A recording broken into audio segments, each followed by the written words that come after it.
Fala galera, nosso tema hoje é muito interessante, ainda muitas vertentes, né? Muitos pensamentos, que é como que eu ajusto a minha planilha de fortalecimento da academia, musculação, funcional, crossfit, enfim, o que eu gosto de fazer, para minha planilha de corrida. Pois é, isso é muito importante. Uma coisa que já é certeza e não se discute, nem acho que entre os corredores e caminhantes, é que é importante fortalecer. E que a corrida não é uma ferramenta de fortalecimento. Isso também é muito importante. Então são coisas bem antagônicas.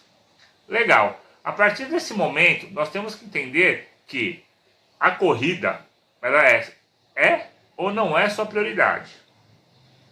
Se ela for sua prioridade, o seu treino de fortalecimento, e não importa a vertente que você escolheu para treinar fortalecimento, pelo menos é o que a gente acredita, tem que ser algo que te dá prazer, ela tem que ser voltada para a corrida. Se você faz a corrida por hobby, mas você quer uma questão estética, aí você tem outro viés de treino, ok? Aqui a gente não vai falar desse segundo viés, a gente vai falar da corrida, que é uma área que a gente trabalha e vem conversando. É muito comum a gente, enquanto corredor, fazer exercícios desnecessários e acaba deixando os mais importantes para fora. E aí não fortalece o que precisa. Corredor tem que treinar o corpo todo. Não é só membro inferior. Ok? Como que a gente faz essa troca? Aí que é a questão. É importante a gente entender o que é volume, intensidade e densidade. Volume de carga, medida quantitativa das cargas aplicadas, ou seja, tem como referência unidades de medida, tempo de trabalho, distância e quantidade de repetições e séries. Intensidade refere-se à qualidade de trabalho realizado em um período de tempo, ou algumas pessoas usam a proporção, né, da condição máxima de trabalho, ou seja, pegam uma porcentagem e dela se coloca uma intensidade do trabalho. Densidade. Frequência com qual um atleta se submete a uma série de estímulos por unidade de tempo. Lembrando que se refere quando a relação expressa no tempo entre as fases de trabalho e recuperação do treinamento. E aí se aplica a densidade. Após entendermos isso, a gente consegue começar a entender em que fase nossas planilhas estão. A corrida tem que conversar com a musculação e vice-versa. Isso só é possível se a planilha for individualizada. A gente sempre bate nessa tecla, parece ser meio chato, mas é isso. Se eu ganhar um template pronto, corra 5 km em 6 meses, desculpa. Eu não estou conversando com a planilha de fortalecimento, eu estou obrigando a planilha de fortalecimento a seguir um caminho meu. Então o interessante é que as duas conversem o tempo todo, né? Que até numa questão você tem um microciclo, que pode ser semanal, e essa planilha conversar semanal, né? Ela pode ser um mesociclo, que é mensal. Então eu tenho essas ondulações. Mas por que isso é importante? E aí entra naquela, né, velha frase. Será que eu estou sobrecarregando o meu treino?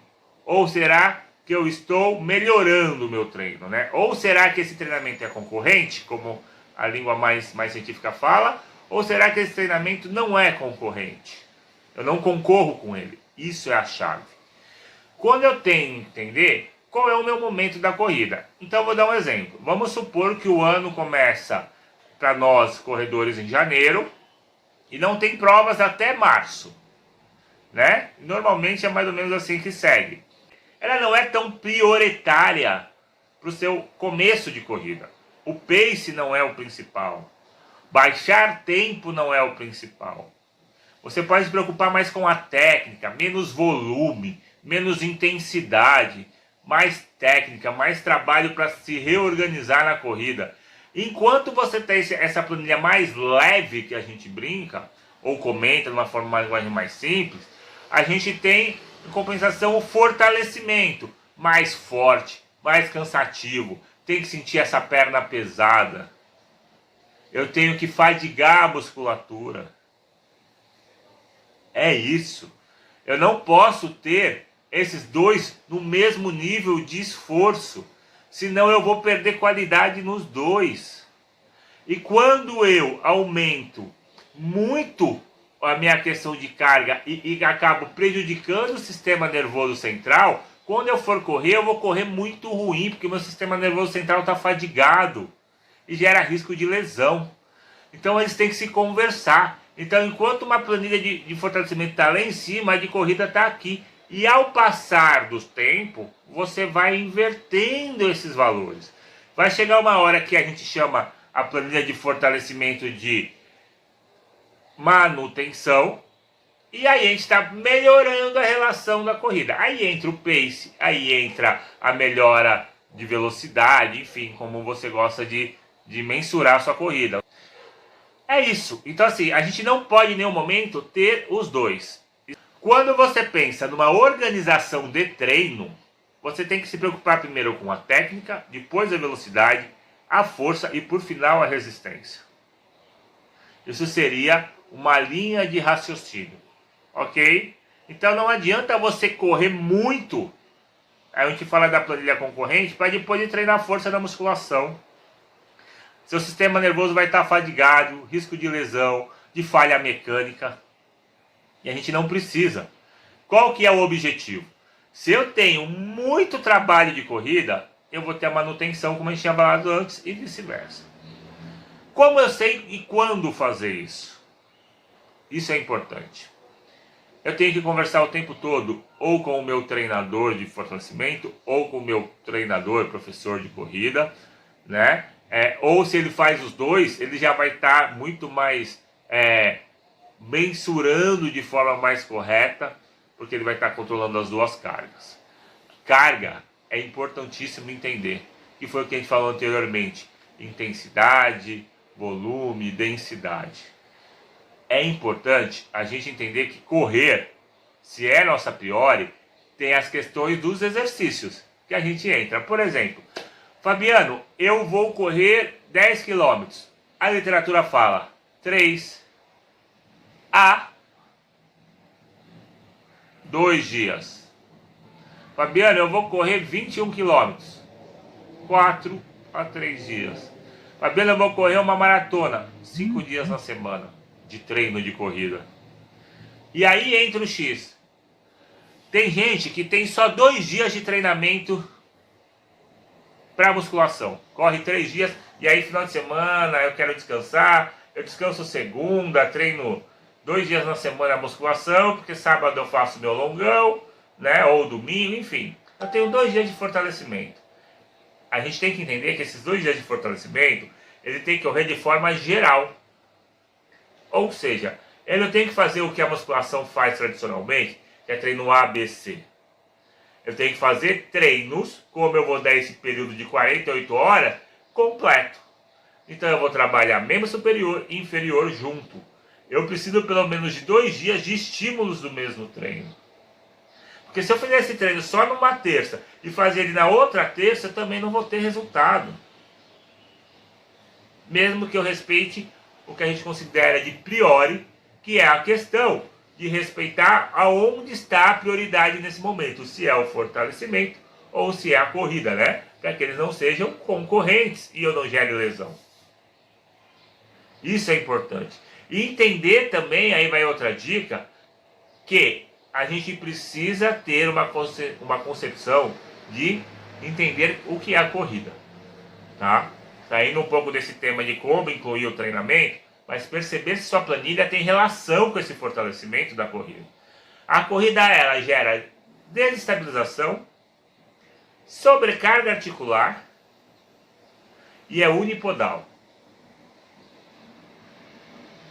E aí eu preciso para isso trabalhar esses fatores para melhorar, para me preparar para quando o volume grande de corrida vier para a planilha. Então eu tenho que trabalhar sim, estabilização de tornozelo muito, que vai refletir lá no joelho, que vai refletir no quadril. Tenho que trabalhar, por exemplo, estabilizadores de joelho, musculatura que envolve, protege esse joelho. Tenho que trabalhar estabilizadores de quadril. Tenho que trabalhar a panturrilha, que é que recebe todo esse impacto do pé. quando ele tem contato ao solo, é o que age nessa resposta à carga junto com o quadríceps, ou seja, a panturrilha tem que ser extremamente trabalhada de diversas formas, não só fixas, não só os dois pés no chão, porque não é assim que a corrida é. Traga para você o que a corrida te traz de técnica, unipodal, desestabilizatório. É importantíssimo você entender isso. A sua planilha ela tem que ser focada para você correr. Ombro tem que estar forte, senão você não mantém a estrutura corporal. Braços bem alinhados. Se eu não tiver um ombro forte, eu não consigo manter alinhamento de braço. Eu acabo perdendo o meu eixo. O meu core, o cinturão abdominal, não é porque você tem um abdômen sequinho que esse abdômen está fortalecido, que ele está bem acionado. Então tem que trabalhar fortalecimento de core, também com desestabilização. Porque se eu não trabalhar com desestabilização, a minha corrida não oferece nada de novo. Claro que lá no início você pode trabalhar tudo bem controlado, mas uma hora antes de você começar a corrida como priori ou como prioridade do seu trabalho de fortalecimento, você tem sim que, de uma certa forma, trabalhar esses elementos da corrida. Para que você chegue, quando você começar a inverter essa planilha, quando o fortalecimento chegar mais perto da manutenção e a corrida se torna a prioridade para baixar pace, enfim, melhorar as questões cognitivas, tudo, a corrida virou prioridade em tudo. Aqui eu já trabalhei estabilizadores, eu já acionei, eu já fortaleci, eu só vou fazendo a manutenção. Se você seguir essas dicas, a chance de lesão é quase zero. Esse foi o bate-papo do Fala Aí. Manda direct, manda e-mail, manda por aqui embaixo mesmo. A gente tá junto, qualquer dúvida estou à disposição. Valeu, galera!